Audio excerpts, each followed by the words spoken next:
नरेला के सन्नोट गांव के पास दिल्ली सरकार वेस्ट एनर्जी प्रोजेक्ट का विस्तार करना चाहती है, जहां प्रतिदिन 3000 टन कूड़े से उत्पादन होगा। यानी इतना कूड़ा प्रतिदिन की मांग को पूरा करने के लिए यहां डाला जाएगा। सन्नोट में पहले से ही ऐसी परियोजना चालू है जहां लोग पहले से ही इससे दुखी हैं और जिससे अनेकों बीमारियां माह के आसपास भी फैल रही हैं। अब सरकार हमारे इलाके को कूड़ादान और बीमारियों का घर बनाना चाहती है, लेकिन ये हमको कतई मंजूर नहीं है।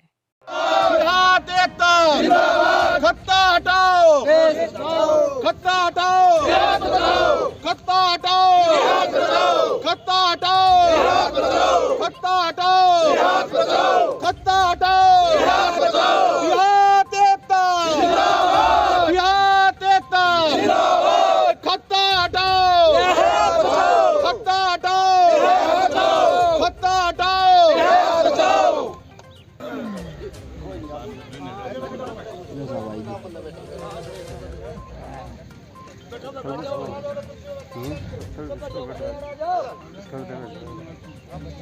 देखता यहाँ देखता खत्ता हटाओ, खत्ता हटाओ, खत्ता हटाओ, हाथ बचाओ, हाथ बचाओ, हाथ बचाओ, हाथ बचाओ, हाथ बचाओ, हाथ बचाओ, हाथ बचाओ, हाथ बचाओ। सनोट गाँव जी। तो कब तक बैठेंगे आप लोग? यह अनिश्चित काल धरना रहेगा जी, जब तक ये खत्ते की हमें कोई स्पष्ट आश्वासन नहीं मिलता कि यहाँ खत्ता नहीं पड़ेगा, जब तक यह धरना रहेगा। नमस्कार मेरे बुजुर्गों को सभी को नमस्कार। जैसा कि हमारे जो क्षेत्र में पहले इन्होंने एक नायाब तोहफे दिए है ना, खत्तार झुग्गी, कोई ऐसी चीज़ देखते जो स्पोर्ट्समैनों को, खिलाड़ियों के लिए या युवा को रोजगार मिलता, क्या यही जगह पाती है?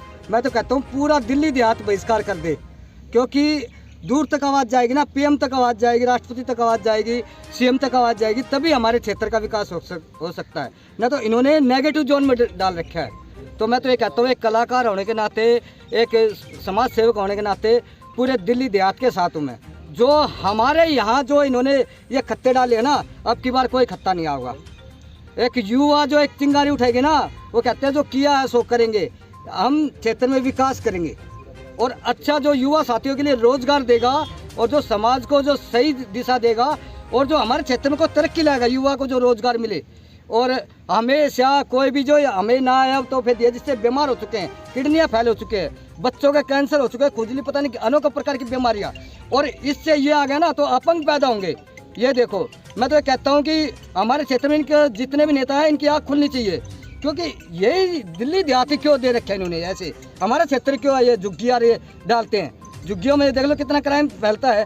ये वो कोई भी अच्छी चीज़ नहीं डाली, कोई फिल्म सिटी ला दो, कोई स्टेडियम ला दो, कोई मेट्रो का प्रोजेक्ट ला दो। मेट्रो इन्होंने सबसे पहले हमारे क्षेत्र में आनी थी और सबसे बाद आई, और यही क्षेत्र जितवाता है।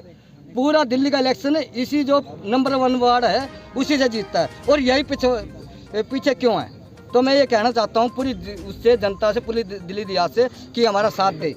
और जो ये खत्ता है ये कभी नहीं आना चाहिए। युवाओं के लिए कोई अच्छी चीज़ आनी चाहिए। स्टेडियम नहीं लाते, कोई अच्छे जो अभी कहते हैं यूनिवर्सिटी, ये यूनिवर्सिटी ला रही है।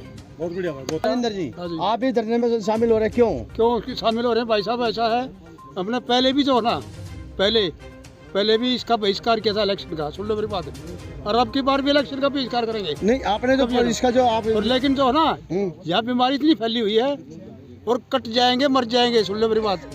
लेकिन यहाँ से मैं तो मरने लग रहा हूँ, मैं चाहिए, लेकिन यहीं मर जाऊँगा खत्ता की वजह से। खत्ता की वजह से कितनी हालत खराब हो रही पता मेरी। मेरा घर यही के सामने, बिल्कुल।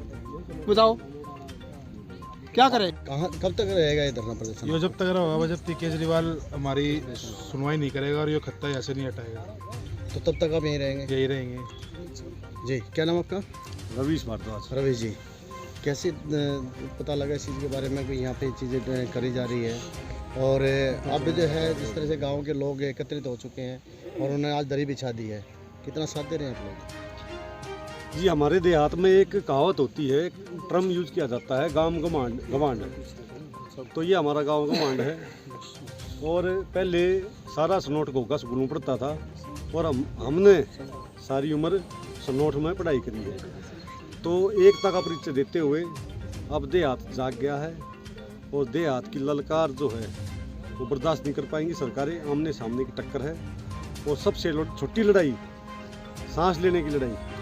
जैसे अंकल जी ने बताया, संविधान में हमारा मौलिक अधिकार है जीने का अधिकार, राइट टू लिव, उसका भी शोषण किया जा रहा है। ये तो संविधान की हत्या कर रहे हैं, संविधान का उल्लंघन कर रहे हैं। तो सरकारों को, नेताओं को, अधिकारियों को इस बार ये बता दिया जाएगा कि देहात अब वो देहात नहीं रहा है। यहाँ पे अगर हमारे साथ असमानता का भेदभाव का भाव वे रखेंगे तो इस बार अंजाम भुगतने के लिए तैयार रहें।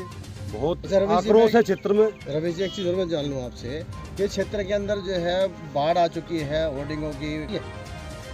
ये जितने भी नेता हैं, ये उन नेताओं के लिए भी एक तरीके से प्रशिक्षण शिविर साबित होगा। यहाँ पे जो हमारे साथ खड़ा होगा मजबूती से, जो हमारी आवाज़ को बुलंद करेगा, जो हमारे लिए लड़ाई लड़ेगा, वो नेता टेस्ट में पास होगा, उसको नेता बनने का सौभाग्य प्राप्त होगा। नहीं तो देहात माला डालनी भी जानता है और जात उतारनी भी जानता है।